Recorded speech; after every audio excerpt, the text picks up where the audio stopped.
The Science of Magic with Gwilda Wiyaka is largely an opinion talk show. All opinions, comments, or statements of fact expressed by Gwilda Wiyaka's guests are strictly their own and are not to be construed as those of the Science of Magic or endorsed in any manner by Gwilda Wiyaka, REL-MAR McConnell Media Company, its affiliated networks, stations, or employees.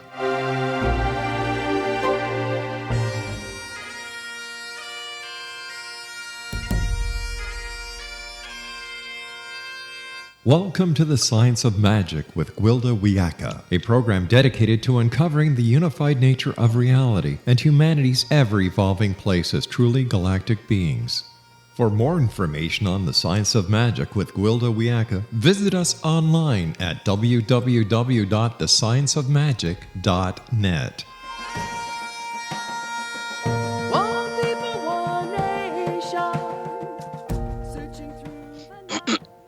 Hello, dear friends, and welcome to the Science of Magic, where we combine the science and magic of today's leading topics to co-create new solutions and promote evolutionary thought. I'm your host, Gwilda Wiyaka. This hour, we'll be exploring life purpose. Most of us have wondered at some point or another, what is the point? What is my life really about? Am I just a random spark with no real function other than to exist on this earth in this frail human body for a short time, only to become ash? And then what? Do I cease to exist? Do I have any real purpose? Life purpose is a concept pondered by many. Some say we're here to learn lessons, that we suffer until we learn them, like some errant schoolchild. Others say we're an anchor in the mundane for the divine. Many believe we're simply cells in a much larger body, yet others believe we have no purpose, that we live and then we die, end of story. So what is the truth of our existence? Why are we here? How do we compare with the animals on the planet? What is the point? With us this hour to delve into these mysteries is Tricia McCannon, author of The Angelic Origins of the Soul, Discovering Your Divine Purpose. Tricia is a renowned American clairvoyant, historian, and teacher who's traveled the world in search of answers to the greatest mysteries of the ages. As a mystical symbologist and researcher, she's an initiate of many ancient systems of knowledge and the author of 13 online books and 35 DVDs. Tricia is the founder of the Phoenix Fire Lodge Mystery School in Atlanta, a reverend in the International Assembly of Spiritual Healers, and a bishop in the Madonna Ministries. Her website, TriciaMcCannonSpeaks.com. Tricia, thanks for joining us on the Science of Magic. Oh, Gwilda, thank you so much for having me. And, happy winter 2018 to everyone out there that's listening. It's a wild winter. It is a wild winter. Exactly. So, yeah. Tricia, what's your educational background? Well, I grew up here in Atlanta. I came out of the Judeo-Christian tradition. My dad was Baptist, my mom was Methodist, and we became Episcopalian about the time I was about 10 years old, and I was confirmed in the Episcopal Church when I was 13. But as you may know from reading my book, I'm a clairvoyant, and I've had the gift of sight and hearing since I was a child. So I had these profound angelic beings that began to come and teach me when I was about 8 years old. And I think, like a lot of people, I have asked these deep questions that you were posing earlier about who are we, where do we come from, where do we go, what happens when we die, how is the universe ordered, how is this connected to a higher power, and so forth. And I continued to ask these questions growing up.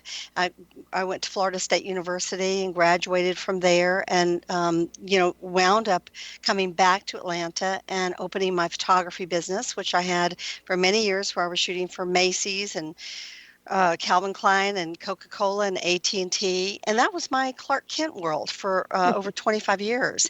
But I'm to understand that you don't have any formal education in religious history or anything like that.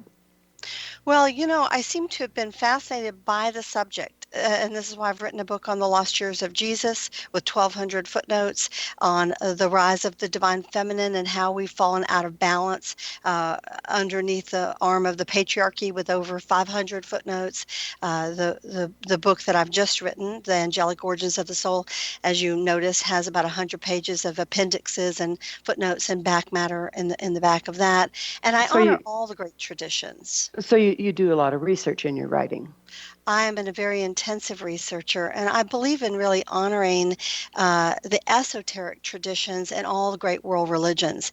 The exoteric ones many times are very filled with dogma and misunderstanding and political and power plays that have happened and misunderstandings through the centuries. But the esoteric arm of all these great traditions are very beautiful, and they all have wisdom in them that can lead us back to our connection with Source.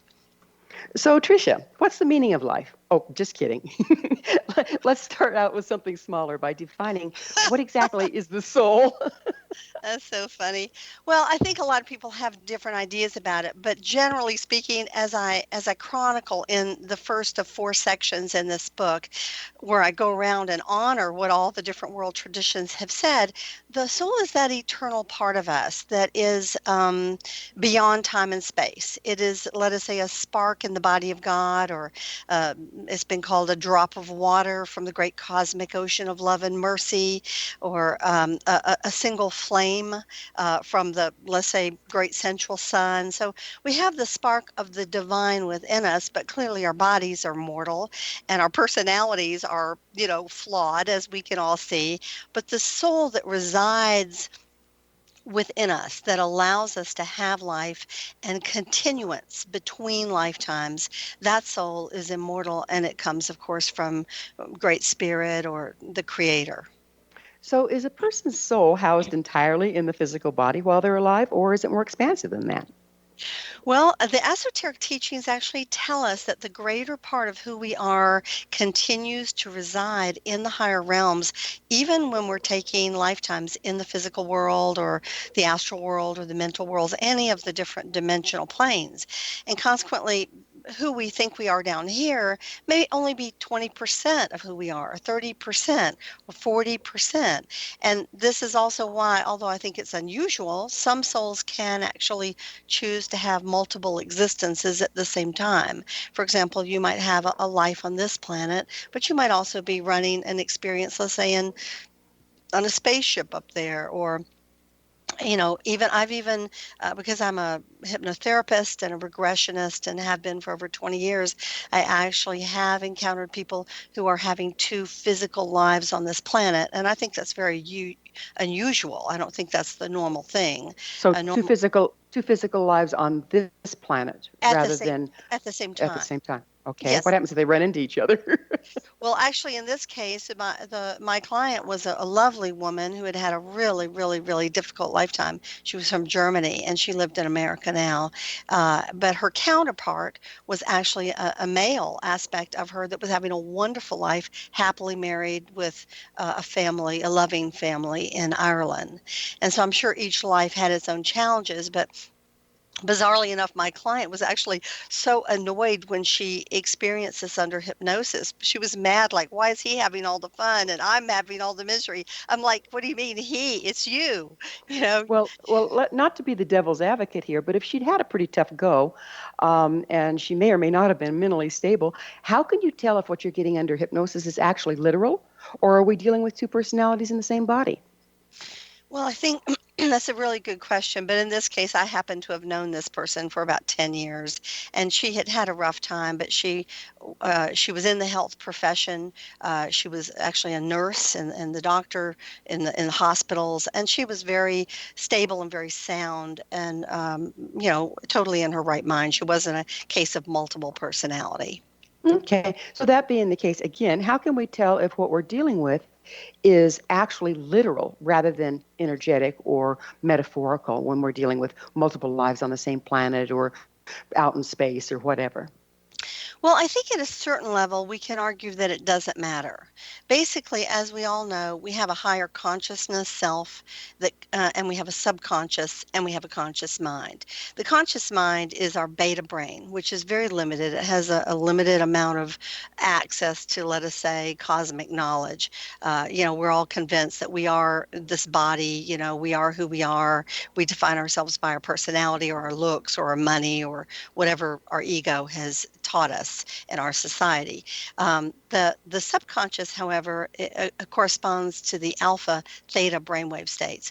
And we all know that we have much more access to who we are in those states. And we've seen this again and again with not only hypnosis, but people who have a very powerful precognitive dreams. Let's say, for example, where an aspect of their higher self comes in and speaks to them symbolically in a dream. In fact, Right, and that's the really important piece here is so much of our subconscious, of our dream state is in symbology rather than literal. How can you know which one it is when you're working with this?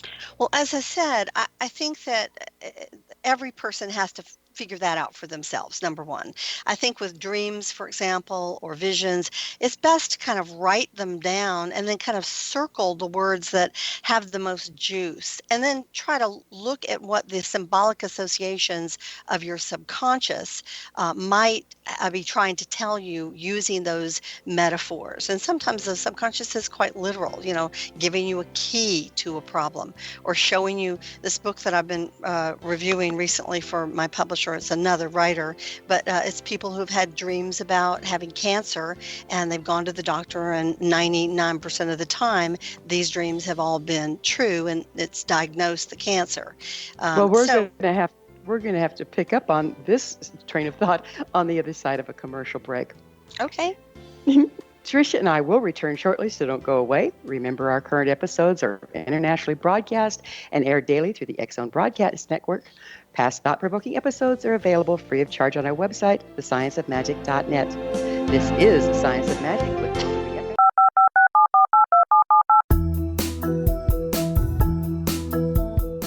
Did you know that when you're on the road with limited data or Wi-Fi, you can still listen to the X-Zone radio show with Rob McConnell, The Science of Magic with Gwilda Wiyaka, X-1, Dimension X, Space Patrol, and every minute of the X-Zone broadcast network by calling 213-401-0080, courtesy of Audio Now.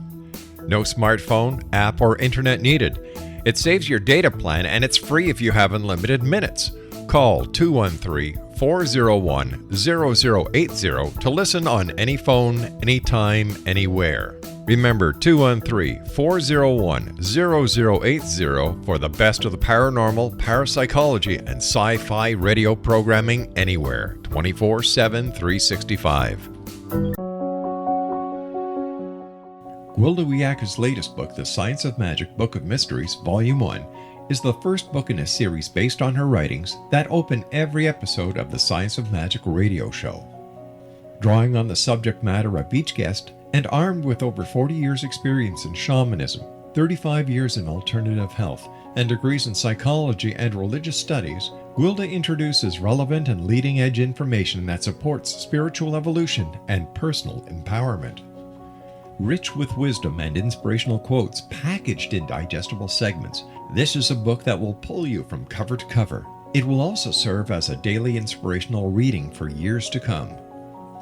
The Science of Magic Book of Mysteries, Volume 1 is available at our website, tsompublications.com, amazon.com, and wherever fine books are sold. Back in Victorian England, a famous theologian posed a perplexing riddle. Why are the two top personalities in the Bible tagged with the numbers 7 and 11? Academics agree the answer is found in the stunning discovery of a hitherto secret Bible structure explained in a new book called The Genesis Grid. The discovery is so simple that preschool children could illustrate it. Certain claims are hugely controversial and may offend some, but at the X-Zone, we've studied this awesome new book and agree with one expert, and I quote, "These discoveries appear to be beyond coincidence." So who or what hid this wonderful pattern in the Bible, and what might they do next? Find out more, Exo Nation, and read reviews on www.genesisgrid.co.uk. That's www.genesisgrid.co.uk.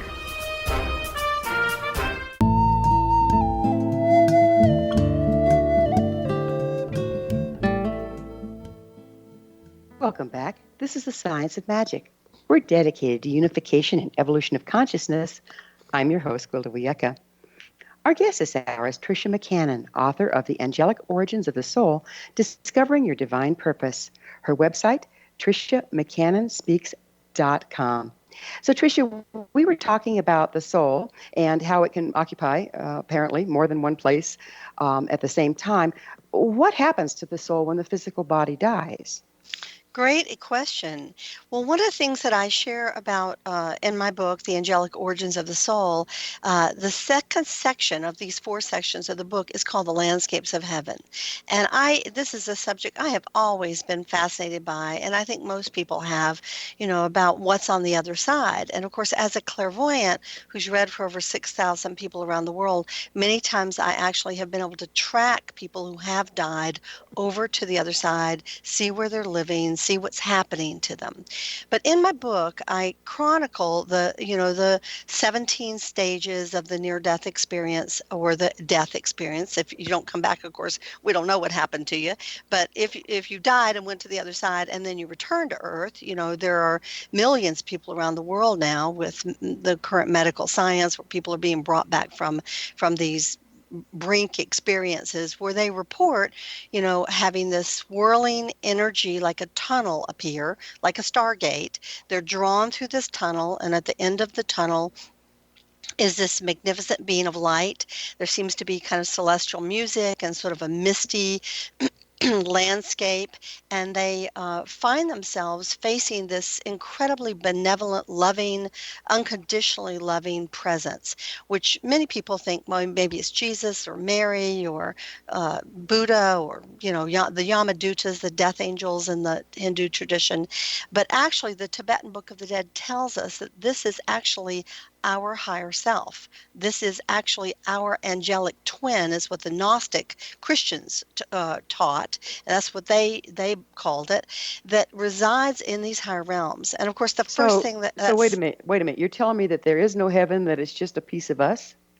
No, I'm not saying that at all. No, I'm not saying there's no heaven. In fact, there are many, many levels of heaven.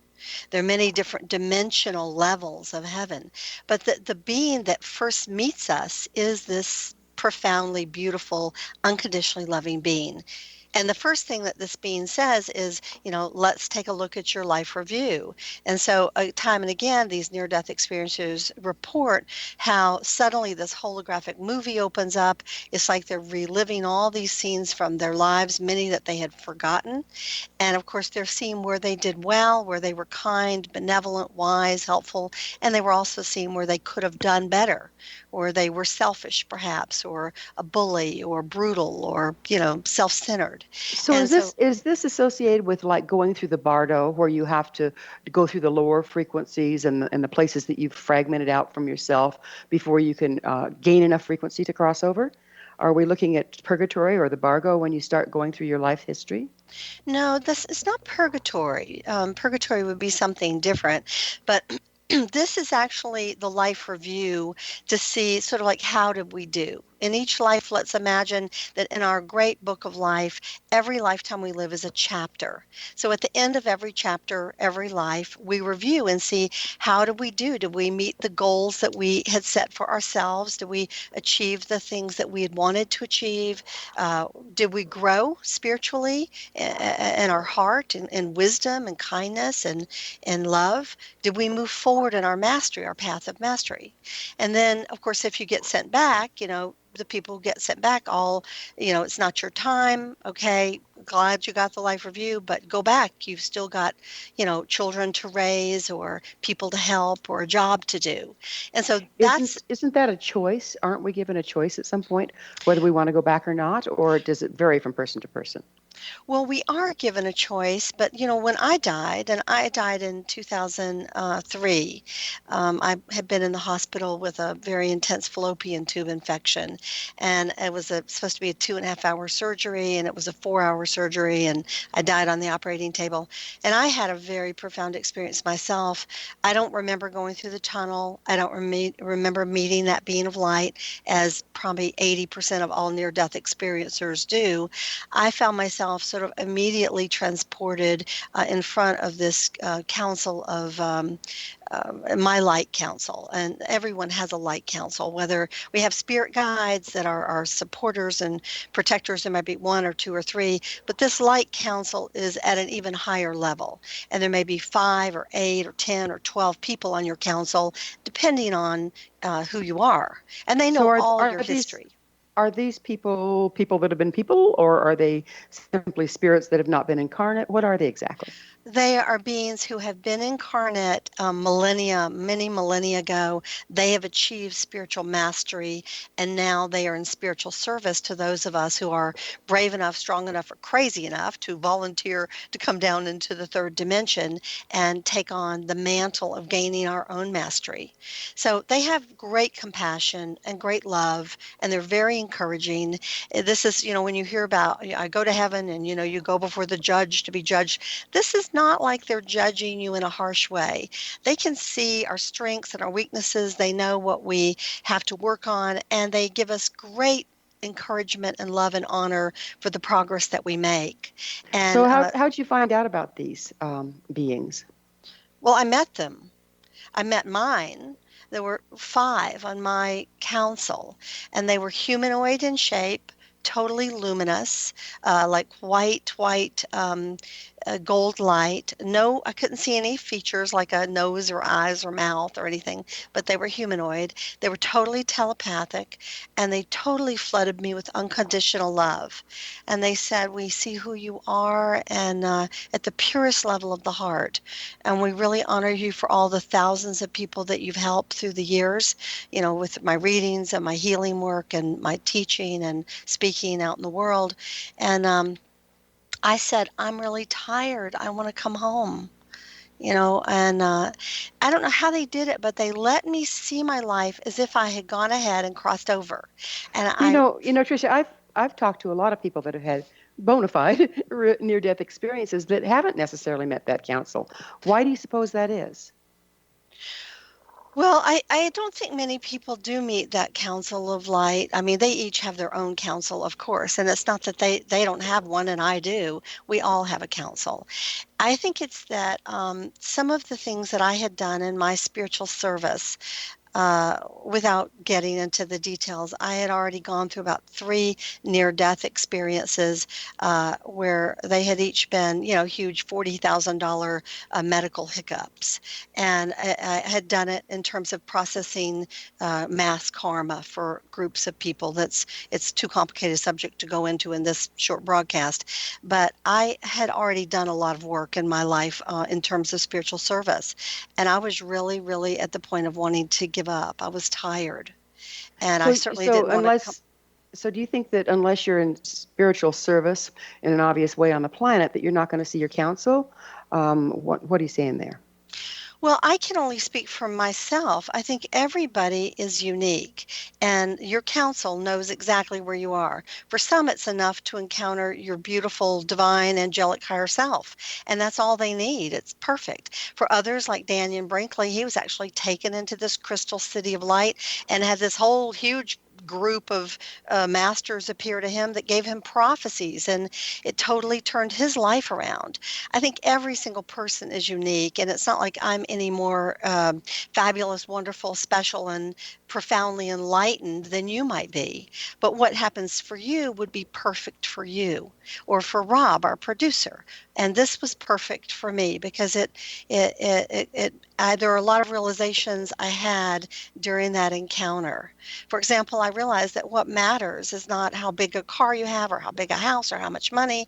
Not that we don't think we know that, but I got it at a whole nother level. What they care about is the quality of your heart. Purity is supreme. That is the gold, Gold, of heaven, the purity of your heart and your service, and Well, then your let's talk about honesty. people. Let's talk about people that seem to come, like Hitler or whoever, to raise hell, if you will, that to cause a lot of problems. They bring their own lessons. Is there a hell for them? What happens to them when they cross? Yes, I talk about this in the book, and in this Landscapes of Heaven section, the Tibetan Book of the Dead gives us a very interesting, let us say, framework. They believe that there are 7 lokas or 7 dimensions. Well, of course, that's the classic thing we hear in almost all the esoteric literature around the world, 7. Now, there may be additional 7 sub-levels of every one of those 7, so there can be hundreds of dimensions, really. In science, we think that they're 9, or we think that they're 10, and so forth. So there's, conversations. Some people say 12, and then there's 12 suboctaves of those. But let's just work with this particular framework.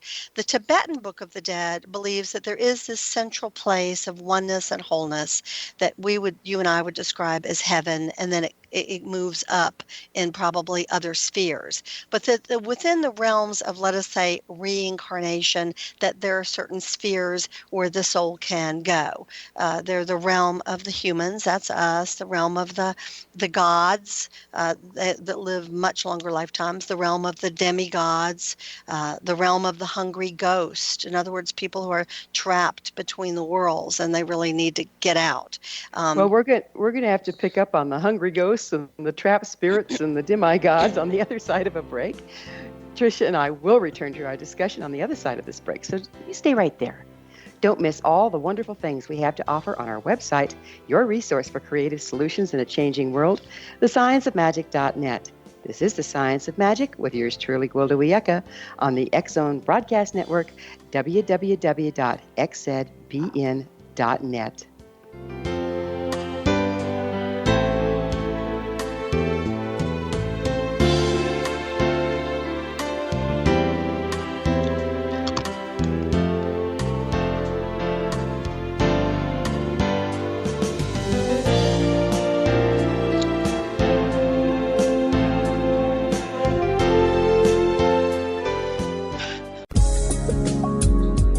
From our broadcast studios in Hamilton, Ontario, Canada, to the world and beyond, you're watching the X-Zone Broadcast Network, www.xzbn.net.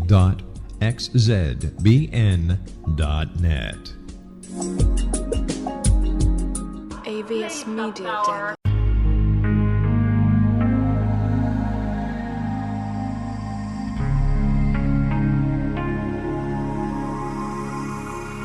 The scientist and the mystic have been on an age-old, relentless search with one thing in common. They seek truth. Their paths converge in the 40,000-year-old practice of shamanism, an ancient science delving to the quantum level of life, facilitating healing, manifestation, and evolution. I'm Gwilda Wiyaka, the founder and director of Path Home Shamanic Arts School, a unique Colorado State certified occupational school training shamanic practitioners and teachers. We also provide classes for empowering personal lives through shamanism. Our certification classes are in week-long segments enabling international participation, and online classes and long-distance shamanic healing sessions are available. Come discover the science of magic in the limitless world of shamanism. www.findyourpathhome.com.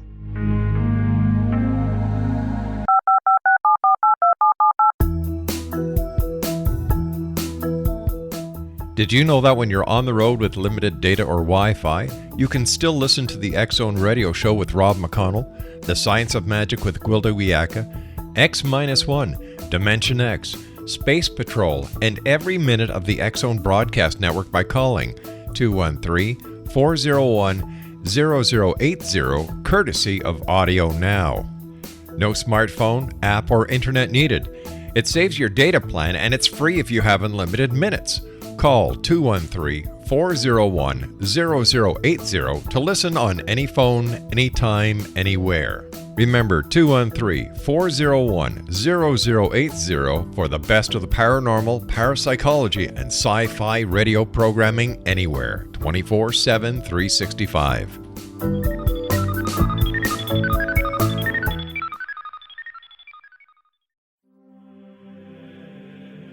Rob McConnell here, presenting an overview for Nicholas Paul Jennings, author of a fascinating book, Amen.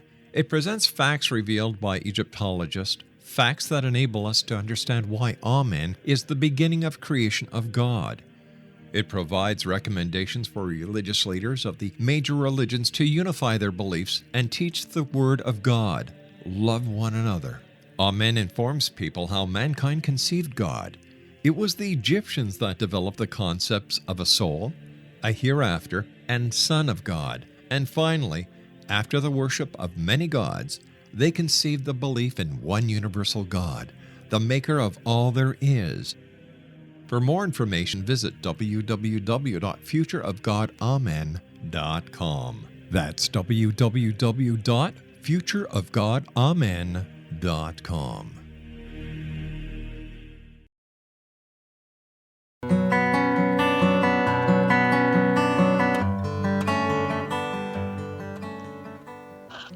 Welcome back. This is the Science of Magic, a place where magic and science come together to promote enlightenment. If you enjoy all the wonderful topics on our program, visit my blog, where the adventure continues, at our website, thescienceofmagic.net. I am your host, Gwilda Wiyaka, and we're speaking with Tricia McCannon, author of many books, including her latest, The Angelic Origins of the Soul, Discovering Your Divine Purpose. Her website is triciamccannonspeaks.com. Tricia, we were talking about all sorts of different demigods and et cetera, et cetera, et cetera. What do we, when we start to cross, okay, how many of these do we run into? And how do we know that they're out there? You know, where's this information coming from?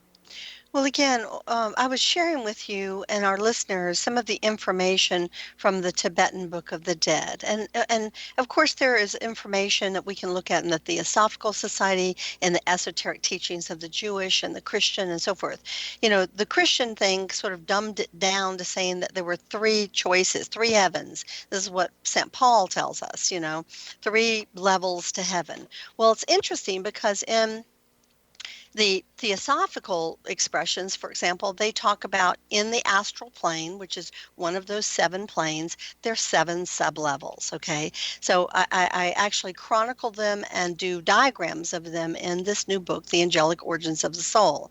So sort of the top three levels are what we think of as heaven. So the bottom of those top three levels would be all the religious heavens. In other words, all the different versions of reality that religions have come up with throughout the centuries do exist at that level. So if the way that you can come to God is through Christianity or Buddhism or the happy hunting grounds or whatever it is, all of those things do exist because the divine supports us wherever we are in our understanding of the light until we get to a place where we can expand that version to an even higher level. And then there are what are called the artistic heavens. In other words, heavens where we can create and we access more of our creativity. And then there are the theosophical or philosophical heavens. So those are in the top of the seven tiers within the astral plane. But you asked earlier about hell, and I just wanted to address that if you still want to know the answer to it. Well, I think we'd all kind of like to know about hell. Well, the Jews call it Sheol, and it's described. Some of the other traditions called it Avitsi, and it's described as a place where these incredible restoration masters are actually working with souls like Hitler that you brought up earlier. You know, in other words, souls that have gone so far into the dark, into selfishness and into misuse of their power that it's very hard for them to remember their light, or for them to return to earth would actually be a big problem karmically for everybody. And so at this level, of course, the restoration masters, which when you think of the level of unconditional love and patience a being would have to be a restoration master, they're actually working with these souls to try to help them. And many times they have to weave more light into their field because their field has become so damaged and so polluted and so distorted and twisted. And of course, Tricia, all these concepts sound pretty darn polarized to me. And yet spirit is supposed to be one of unity. So we're talking good, bad, right, wrong, light, dark. Where does the unity come in with this concept? Well, I would certainly say that the unity is right there with those restoration masters. Rather than throwing somebody away to eternal hell for ever and ever, which is kind of what we've been taught in our, as you say, polarized Judeo-Christian religions, at least the exoteric, the outer dogma, that's not what's happening here. In other words, all souls are eternal. All souls can take as long as they want to become enlightened. But of course, who suffers as a result of terrible mistakes is each one of us. In other words, what we sow is what we reap. And karma is the law of cause and effect. So when you do good, good comes back to you. When you do bad, eventually bad will come back to you. It may take a long time for you to see it, But you know. if we're all eternal sparks of the divine, why do we have to evolve? What is evolution exactly? Well, what do you think it is? I'm asking you.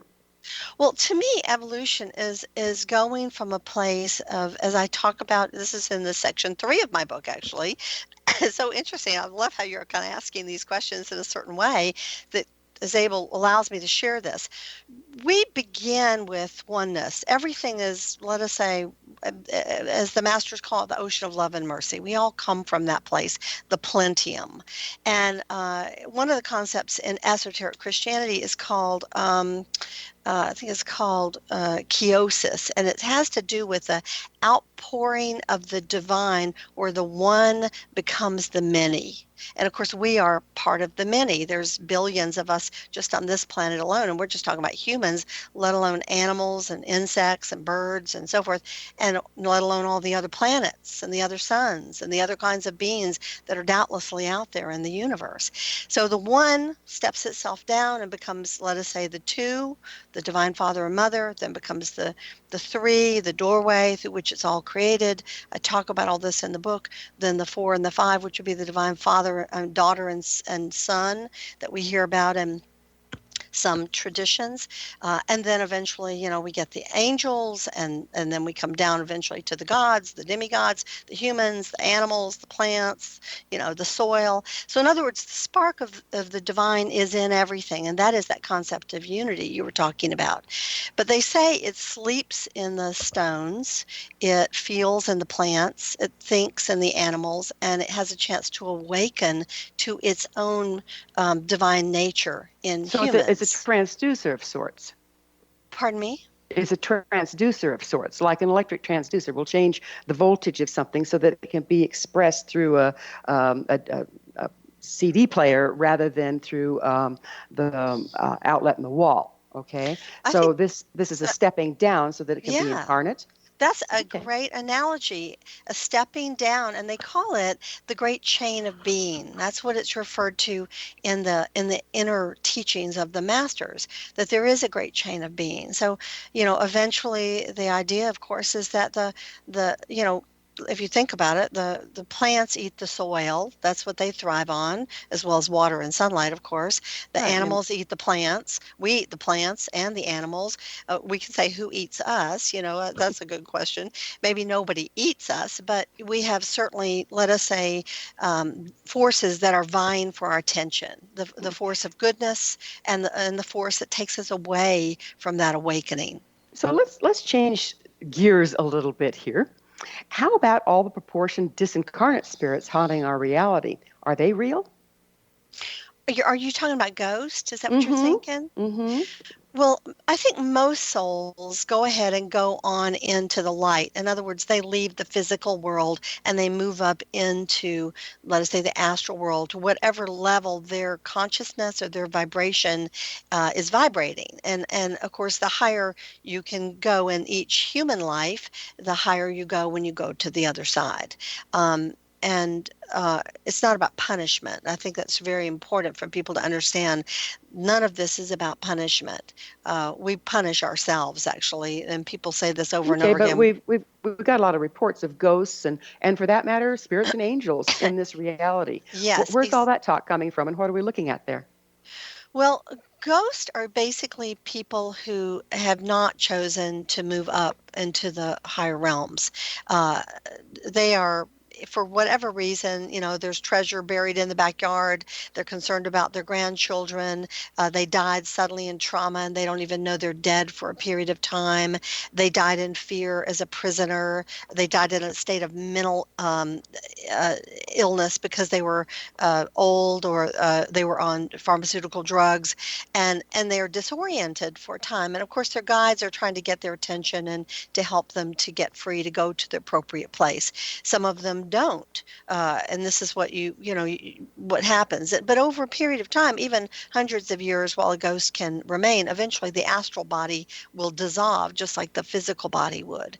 But I've cleared a lot of ghosts that have been. Yeah, I was going to say down we've here. got one big modern mess here, and most religions in historically had some provision for what we call psychopump work. In other words, helping the dead to cross.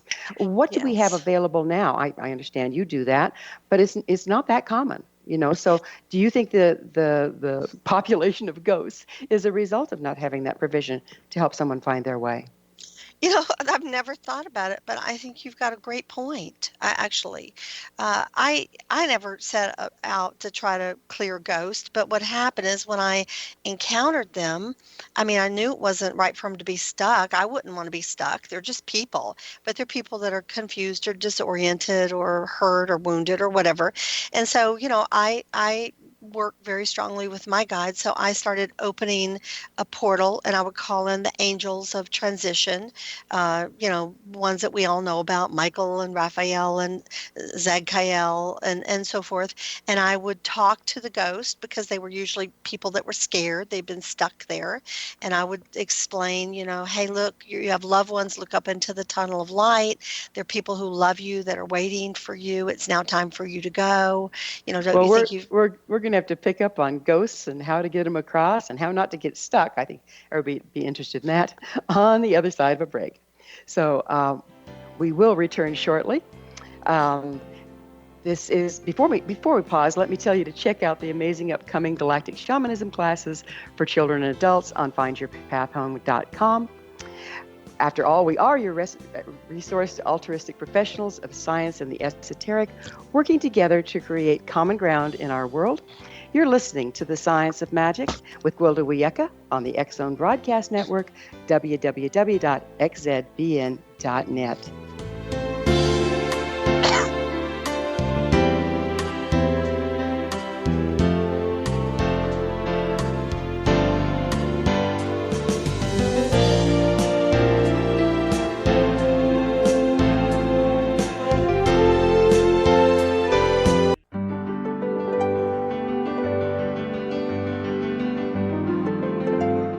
Named one of the world's greatest psychics, Elizabeth Joyce is now giving readings worldwide via Skype.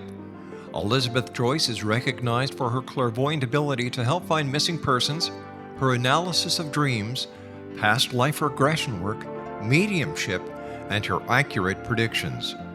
Elizabeth has been a frequent guest on the X-Zone radio show with yours truly, Rob McConnell, now for several years. For an appointment with Elizabeth Joyce, call 201-934-8986 or Skype at elizabeth.joyce. And for more information, you can always visit Elizabeth Joyce online at www.new-visions.com.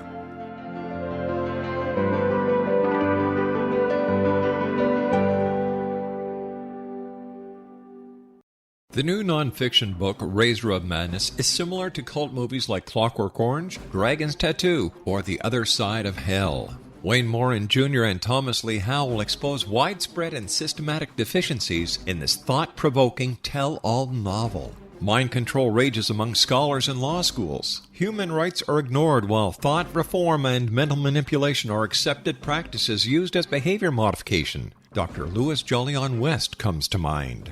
Media and public scrutiny shows that United States mental hospitals are in fact destructive murder industries. Razor of Madness expose novel details this epidemic through an in-depth professional and personal investigation. For decades, there has been a revolving door policy that still releases killers and pedophiles back into society. The maestro of mind control continues to haunt America to this very day. Razor of Madness is available in paperback or as a downloadable ebook at Amazon.com. I'm William S. Peckham. If you enjoy a good mystery with a touch of the paranormal, then you'll love my novel, From Out of the Woodwork. It's the story of a young Toronto contractor, Sean Kennedy, who buys derelict homes, guts them, and turns them into multifamily dwellings. Slums just waiting to happen. When Sean buys 29 Livery Lane, the house fights back. Former owners unexpectedly come out of the woodwork as he starts the destruction. The apparitions come to him when he touches old books, reads hidden letters, rummages through old boxes, finds a locket, or reads a discovered manuscript of a murder mystery. From Out of the Woodwork will take you from 1899 to the horror of the World Trade Center, September 11, 2001. Check out From Out of the Woodwork on my website, www.williamspeckham.com.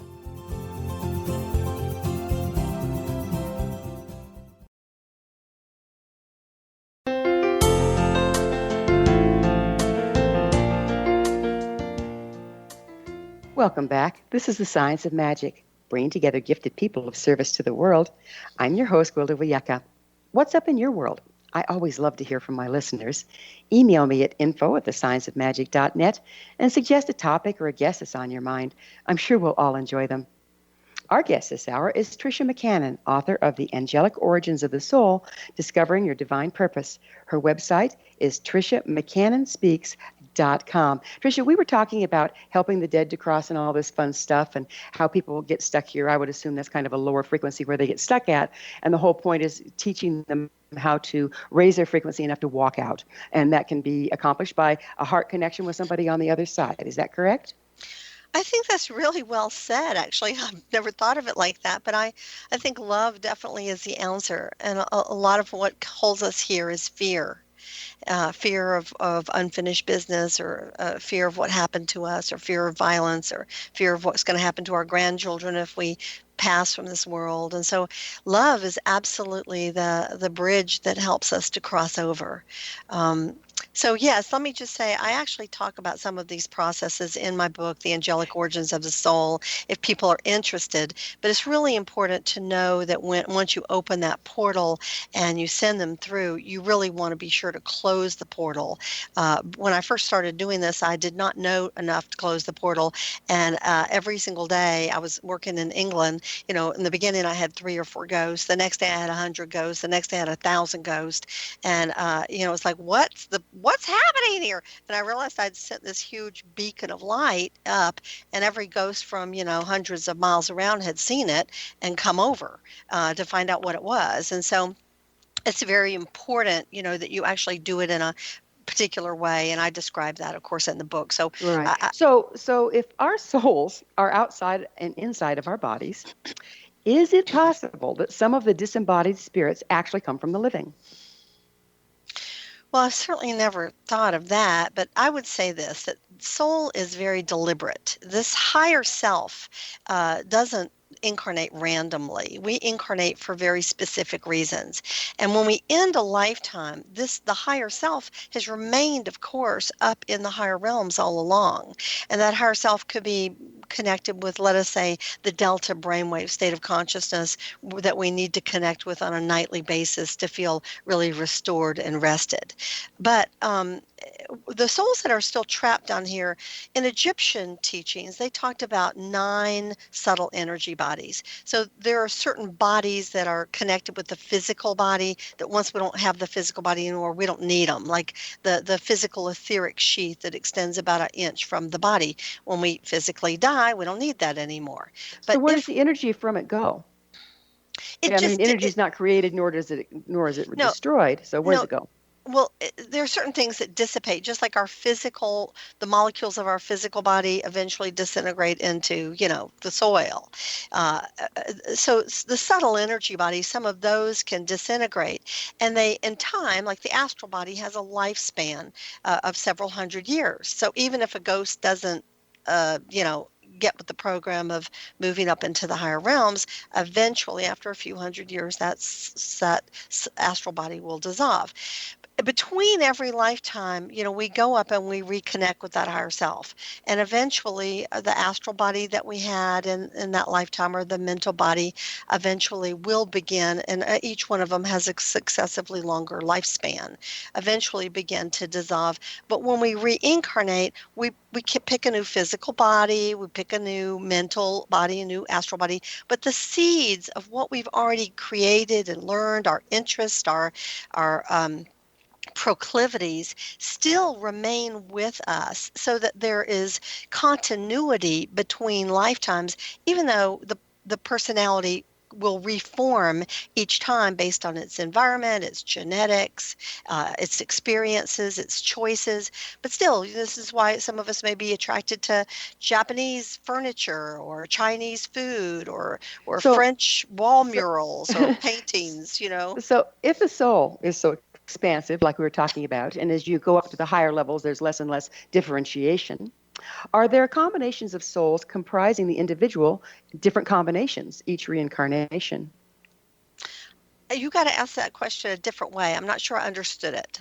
Okay, so we're talking about how expansive the soul is, and how when we cross over, we go to our higher and higher levels. And eventually, there's unity.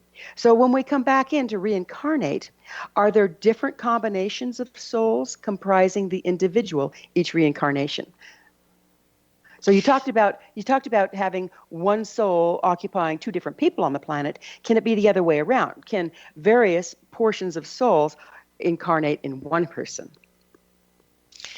No, I think it's pretty much one person to a soul, however, or one soul to a person. However, there is, like, let's say, channeling. What's channeling, or what are walk-ins? I mean, those are different conversations I don't address in this book, but channeling could certainly be, let us say, getting an aspect of yourself from the higher levels, or your guides, or a master teacher on the phone line, and being the phone receiving instrument for, or message instrument for that self. So while that So soul might not be residing in that body permanently, it might come in and communicate, or temporarily inhabit or activate that portion. And we see this with people like Ramtho or Lazarus, or where it appears that either their higher self or another spirit guide, another more evolved being, is temporarily inhabiting that body. That could that being happen. that being the case, okay, how can we tell if we're letting some higher being in, or if it's one of those disincarnated, disembodied spirits that haven't crossed? Just because they're dead doesn't mean they're smart. Well, in the first place, I'm not really a big champion of mediumship. I'm really not. I believe that every soul really needs to work to activate their own consciousness, as opposed to having people come in and dwell your body. I'm not for that, and certainly it all has to do with frequency. When spiritualism kind of came up in the 1800s, people wanted to go talk to their dead relatives. And there's a way to talk to the dead relatives without letting them be in your body. And you have wonderful clairvoyants, like John Edwards, for example, who seems to be able to get dead relatives on the telephone line and talk to them without having them come into his body. Okay, so I think it's very important to treat our body with sovereignty and respect. But it all has to do with frequency. Again, I would encourage people to meditate, to work in the light. I myself work in the Christ light, because I happen to love him, and I think his frequency is immense, and it's a lot of what I believe, which is unconditional love and kindness and forgiveness. And so I always call in very high, beautiful masters to work with, and I set a column of light around myself before I start any reading or any healing or any session, because I very clearly do a prayer where I literally say, in 360 degrees in all dimensional levels, this protection is around me and my client, and anything that's not of this frequency, get the hell out, basically. Because Well, let's change gears just a little, and let's say, what is life purpose as you see it? well, I think in this evolution, as we were talking about earlier, as we travel down the great chain of being and then back up again, we can think of it as the out-breath of God that brings everything into the fullness of all the variety we see around us, and then the in-breath of God that brings us into that unity that you were talking about earlier. And so that would be the bigger purpose. But as I talk about in the book, The Angelic Origins of the Soul, I talk about that journey, and I talk about the life lessons that we are working to learn. And we can sort of, to me, although there's many, many, many life lessons, I even have a test in the book that people can take for themselves for self-evaluation to kind of figure out where you are with what you're learning and what your purpose is. But to me, a lot of it comes down to mastering the power of love and power in balance, and the right use of love and power. Like if you love yourself but you don't love other people, then you hadn't gotten it. If you love everybody else but you don't love yourself, you still haven't figured it out. So there's a balance there. And the same thing with power. A lot of people misuse power and abuse power, but real power is connection with source. But if we come from source, why do we come here and then have to learn it all over again? Well, I think it's a way that we sort of entertain ourselves through eternity, to be honest. I mean, if you're God, what are you going to do with eternity on your hands? You're going to want to go take adventures, aren't you? You're going to want to fall in love and have the most magnificent experiences and the most terrible experiences. You're going to want to experience and embrace it all. So I think that at a certain level, it's how God entertains itself. And we are, of course, sparks in the body of God. And that divine intelligence is everywhere, observing everything. This is actually what the ancients called the divine Purusha, or the witness self, the part that is present throughout the whole universe, watching it all unfold and allowing us. Very interesting perspectives. Time has just flown, Tricia, and now we're out of it. But thank you so much for coming on the show. Oh, thank you for having me. And you ask great questions, very deep, insightful questions, my dear. It's been such a pleasure. A real pleasure. Our guest this hour has been Tricia McCannon, author of many books, including The Angelic Origins of the Soul, Discovering Your Divine Purpose. Her website is TriciaMcCannonSpeaks.com. Remember to join our email family to stay abreast of all the exciting new things we have coming up at thescienceofmagic.net. This has been The Science of Magic with yours truly, Gwilda Wiyaka, on the X-Zone Broadcast Network, www.xzbn.net. Until next time, dear ones, may you be blessed with knowledge and comforted with love as you live your soul's purpose.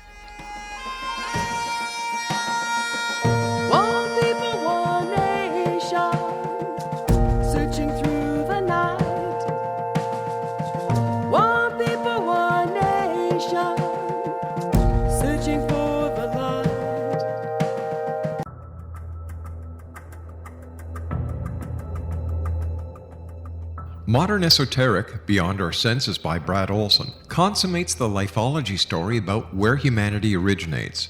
It is the lost continents, the primitive wisdom, the mythos of creation, and the rethinking of ancient history as we are taught in academia. There is much more to the story than what we have been told. As this is the first book in the Esoteric series, Modern Esoteric starts at the beginning of time and accelerates up to this modern age. Future Esoteric is book 2 in the series and takes a forward-looking position ahead of today with an open and honest examination of the ET issue and various unexplained phenomena. To discover the writings of author Brad Olson, visit www.bradolson.com. That's www.bradolson.com.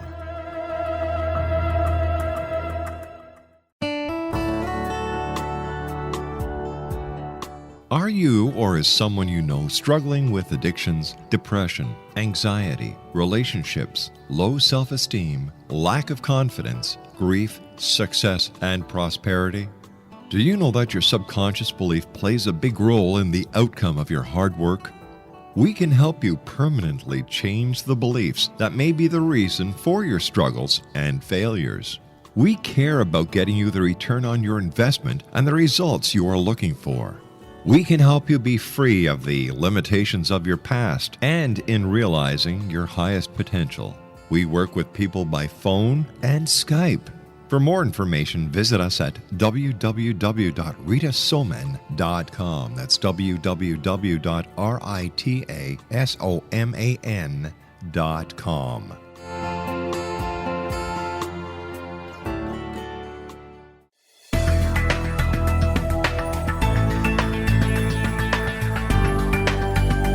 Do you think you have energy problems in your home?